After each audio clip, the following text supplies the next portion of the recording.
الحمد لله وحده والصلاة والسلام على من لا نبي بعده أما بعد فقد قال الله تبارك وتعالى في كتاب العظيم أعوذ بالله من الشيطان الرجيم بسم الله الرحمن الرحيم يا أيها الذين آمنوا ادخلوا في السلم كافة ولا تتبعوا خطوات الشيطان إنه لكم عدو مبين فإن زللتم من بعد ما جاءتكم البينات فاعلموا أن الله عزيز حكيم صدق الله مولانا عظيم وصدق رسوله النبي الكريم ونحن على ذلك من الشاهدين والشاكرين والحمد لله رب العالمين. شروع کرتا ہوں اللہ کے نام سے جو بڑا مہربان اور نہایت رحم فرمانے والا ہے.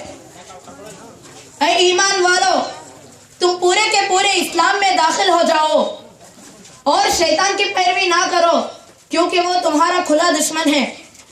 جو صاف صاف ہدایات تمہارے پاس آ چکی ہے، ان سب کو پا لینے کے بعد بھی اگر تم نے لغزش کھائی یعنی غلطی کی تو خوب جان رکھو کہ اللہ سب پر غالب اور حکیم و دانا یعنی حکمت والا اور سب کچھ جاننے والا ہے.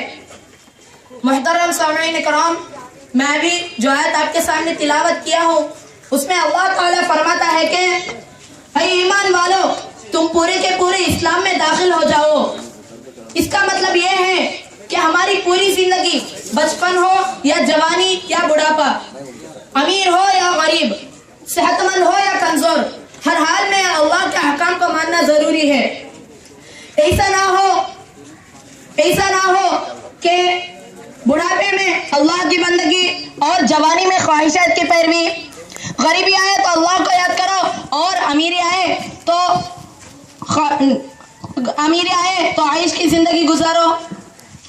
اسلام کے معنی ہی یہ ہے کہ اللہ کے احکام کو ماننا اور اس کے آگے سر کو جھکانا. لیکن آج ہم اپنی زندگی کا جائزہ لیتے ہیں تو اسلام ہماری دلوں میں صرف نام کا باقی رہ گیا. جیسا کہ آپ صلی اللہ علیہ وسلم نے اپنی زندگی میں فرمایا کہ لا یبقى الاسلام الا اسمہ، یعنی اسلام صرف نام کا باقی رہ جائے گا، اس کے تقاضے کو پورا کرنے سے لوگ دور بھاگیں گے. یہ قیامت کی علامتوں میں سے ایک علامت ہے. آج ہم اس کے کچھ آثار اپنی زندگی میں دیکھ رہے ہیں کہ مسلمان بھی غیر مسلمان کی طرح کتاب کے کچھ حصوں پر عمل کرتے ہیں اور کچھ حصوں سے انکار کرتے ہیں. جیسا کہ ارشاد باری تعالیٰ ہے افتؤمنون ببعض الکتاب وتکفرون ببعض، کتاب کے کچھ حصوں پر عمل کریں گے اور کچھ حصوں سے انکار کریں گے. آج ہم دیکھتے ہیں کہ غیر مسلمان نماز کو نہیں آتا تو مسلمان بھی نماز کو نہیں آتا. غیر مسلمان شراب پیتا ہے تو مسلمان بھی شراب جیسی کچھ ناپاک چیز اپنے منہ سے لگاتا ہے. غیر مسلمان سودی کاروبار کرتا ہے تو مسلمان بھی اس میں بڑھ چڑھ کر حصہ لیتا ہے.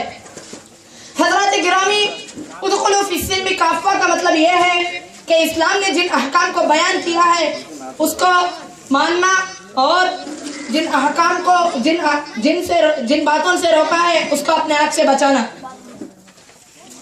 محترم حضرات، آج ہمارے معاشرے میں کتاب کے کچھ حصوں پر عمل کرنا اور کچھ حصوں سے انکار کرنا پوری طرح پائی جاتی ہے.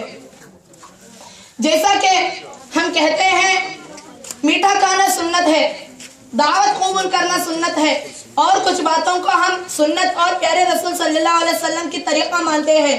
لیکن جب یہ بات آتی ہے کہ اسلام کی دعوت کو پہنچانا بھی سنت اور پیارے رسول صلی اللہ علیہ وسلم کی طریقہ ہے تو ہم اس سے دور بھاگتے ہیں، کیونکہ اس میں بہت سے مشکلات اور تکلیف ہوتے ہیں. حالانکہ آپ صلی اللہ علیہ وسلم ساری دنیا کے رہبر ہونے کے بعد بھی انہوں نے کبھی نماز کو نہیں چھوڑا، زکوٰۃ دی، روزہ کو نہیں چھوڑا اور دیگر فرائض کو بھی ادا کرتے تھے. حالانکہ آپ صلی اللہ علیہ وسلم دین کو پہنچانے میں بہت سے گالیاں کھائی. سجدے کے حالت میں آپ صلی اللہ علیہ وسلم کی پیٹھ پر اونٹ کی اوجڑی ڈال دی گئی، طائف میں لہو لہان ہو گئے، مکے میں شیب ابو طالب میں بائیکاٹ کر دیا گیا. لیکن آپ صلی اللہ علیہ وسلم کبھی بھی دین کی راہ سے نہیں ہٹے. آج ہم ہماری زندگی میں دیکھ رہے ہیں کہ کتاب کے کچھ حصوں پر عمل کرتے ہیں اور کچھ حصوں سے انکار کرتے ہیں. محترم حضرات، اسلام یہ نہیں سکھاتا کہ آسان کاموں میں اسلام کو ماننا اور مشکل کاموں میں اسلام کو سلام کہہ دینا، بلکہ ہماری عبادات سے، اخلاق سے، معاملات سے، معاشرات سے، سیاست کے اصول میں بھی اور حکمرانی زندگی میں بھی اسلام سے الگ نہیں ہونا چاہیے۔ محترم حضرات، آج ہم یہاں سے یہ وعدہ کر کے اٹھتے ہیں کہ ہم اسلام کے سارے احکام کو قبول کریں گے اور اسلام میں پورے کے پورے داخل ہو جائیں گے۔ آمین وآخر الدعوانا الحمدللہ رب العالمین۔ جزاک اللہ۔